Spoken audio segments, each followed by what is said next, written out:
पटेल देंगे। और अब आपको सुनवाते प्रधानमंत्री नरेंद्र मोदी की मन की बात। सफलता को, देशवासियों की सफलता को, उनकी इंस्पायरिंग लाइफ जर्नी को आपसे साझा करने का अवसर मिला है। इन दिनों सबसे ज्यादा पत्र, संदेश जो मुझे मिले हैं वो दो विषयों पर बहुत अधिक है। पहला विषय है चंद्रयान-3 की सफल लैंडिंग और दूसरा विषय है दिल्ली में G20 का सफल आयोजन। देश के हर हिस्से से, समाज के हर वर्ग से, हर उम्र के लोगों के मुझे अनगिनत पत्र मिले हैं। जब चंद्रयान-3 का लैंडर चंद्रमा पर उतरने वाला था, तब करोड़ों लोग अलग अलग माध्यमों के जरिए एक साथ इस घटना के पल पल के साक्षी बन रहे थे। इसरो के YouTube लाइव चैनल पर 80 लाख से ज्यादा लोगों ने इस घटना को देखा। अपने आप में ही एक रिकॉर्ड है। इससे पता चलता है कि चंद्रयान-3 से करोड़ों भारतीयों का कितना गहरा लगाव है। चंद्रयान की इस सफलता पर देश में इन दिनों एक बहुत ही शानदार क्विज कंपटीशन भी चल रहा है, प्रश्न स्पर्धा, और उसे नाम दिया गया है चंद्रयान-3 महाक्विज। MyGov पोर्टल पर हो रहे इस कंपटीशन में अब तक 15 लाख से ज्यादा लोग हिस्सा ले चुके हैं। MyGov की शुरुआत के बाद यह किसी भी क्विज में सबसे बड़ा पार्टिसिपेशन है। मैं तो आपसे भी कहूंगा कि अगर आपने अब तक इसमें हिस्सा नहीं लिया है तो अब देर मत करिए। अभी इसमें 6 दिन और बचे हैं। इस क्विज में जरूर हिस्सा लीजिए। मेरे परिवारजनों, चंद्रयान-3 की सफलता के बाद G20 के शानदार आयोजन ने हर भारतीय की खुशी को दोगुना कर दिया। भारत मंडपम तो अपने आप में एक सेलिब्रिटी की तरह हो गया है। लोग उसके साथ सेल्फी खिंचा रहे हैं और गर्व से पोस्ट भी कर रहे हैं। भारत ने इस समिट में अफ्रीकन यूनियन को G20 में फुल मेंबर बनाकर अपने नेतृत्व का लोहा मनवाया है। आपको ध्यान होगा, जब भारत बहुत समृद्ध था, उस जमाने में हमारे देश में और दुनिया में सिल्क रूट की बहुत चर्चा होती थी। ये सिल्क रूट व्यापार कारोबार का बहुत बड़ा माध्यम था। अब आधुनिक जमाने में भारत ने एक और इकोनॉमिक कॉरिडोर G20 में सुझाया है। ये है India middle east Europe economic corridor.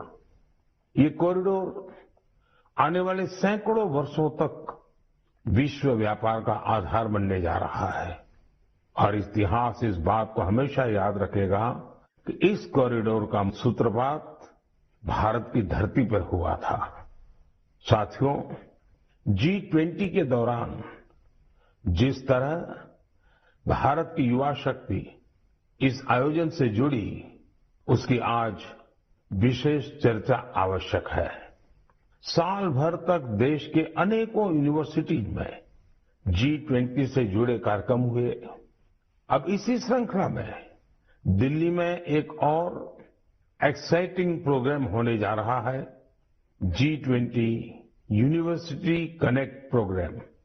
इस प्रोग्राम के माध्यम से देश भर के लाखों यूनिवर्सिटी स्टूडेंट्स एक दूसरे से जुड़ेंगे। इसमें IITs, IIMs, NITs और मेडिकल कॉलेजेस जैसे कई प्रतिष्ठित संस्थान भी भाग लेंगे।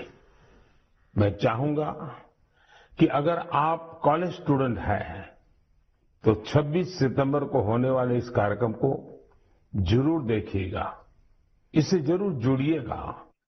भारत के भविष्य में, युवाओं के भविष्य पर इसमें बहुत सारी दिलचस्प बातें होने वाली हैं। मैं खुद भी इस कार्यक्रम में शामिल होऊंगा। मुझे भी अपने कॉलेज स्टूडेंट से संवाद का इंतजार है। मेरे परिवारजनों, आज से 2 दिन बाद 27 सितंबर को विश्व पर्यटन दिवस है। पर्यटन को कुछ लोग सिर्फ सैर सपाटे के तौर पर देखते हैं, लेकिन पर्यटन का एक बहुत बड़ा पहलू रोजगार से जुड़ा है। कहते हैं, सबसे कम इन्वेस्टमेंट में सबसे ज्यादा रोजगार अगर कोई सेक्टर पैदा करता है तो वो टूरिज्म सेक्टर ही है। टूरिज्म सेक्टर को बढ़ाने में किसी भी देश के लिए गुडविल, उसके प्रति आकर्षण बहुत मैटर करता है। बीते कुछ वर्षों में भारत के प्रति आकर्षण बहुत बढ़ा है और G20 के सफल आयोजन के बाद दुनिया के लोगों का इंटरेस्ट भारत में और बढ़ गया है। साथियों, G20 में 1 लाख से ज्यादा डेलीगेट्स भारत आए। वो यहाँ की विविधता, अलग अलग परंपराएं, भांति भांति का खान पान और हमारी धरोहरों से परिचित हुए। यहाँ आने वाले डेलीगेट्स अपने साथ जो शानदार अनुभव लेकर गए हैं, उससे टूरिज्म का और विस्तार होगा। आप लोगों को पता ही है कि भारत में एक से बढ़कर एक वर्ल्ड हेरिटेज साइट्स भी हैं और इनकी संख्या लगातार बढ़ती जा रही है। कुछ ही दिन पहले शांति निकेतन और कर्नाटका के पवित्र होयसड़ा मंदिरों को वर्ल्ड हेरिटेज साइट्स घोषित किया गया है। मैं इस शानदार उपलब्धि के लिए समस्त देशवासियों को बधाई देता हूं। मुझे 2018 में शांति निकेतन की यात्रा का सौभाग्य मिला था। शांति निकेतन से गुरुदेव रविन्द्रनाथ टैगोर का जुड़ाव रहा है। गुरुदेव रविन्द्रनाथ टैगोर ने शांति निकेतन का मोटो संस्कृत के एक प्राचीन श्लोक से लिया था। वह श्लोक है, यत्र विश्वम भवत्येक नीडम, अर्थात जहां एक छोटे से घोंसले में पूरा संसार समाहित हो सकता है। कर्नाटका के जिन होयसड़ा मंदिरों को यूनेस्को ने विश्व धरोहर सूची में शामिल किया है, उन्हें 13वीं शताब्दी के बेहतरीन आर्किटेक्चर के लिए जाना जाता है। इन मंदिरों को यूनेस्को से मान्यता मिलना मंदिर निर्माण की भारतीय परंपरा का भी सम्मान है। भारत में अब वर्ल्ड हेरिटेज प्रॉपर्टीज की कुल संख्या 42 हो गई है।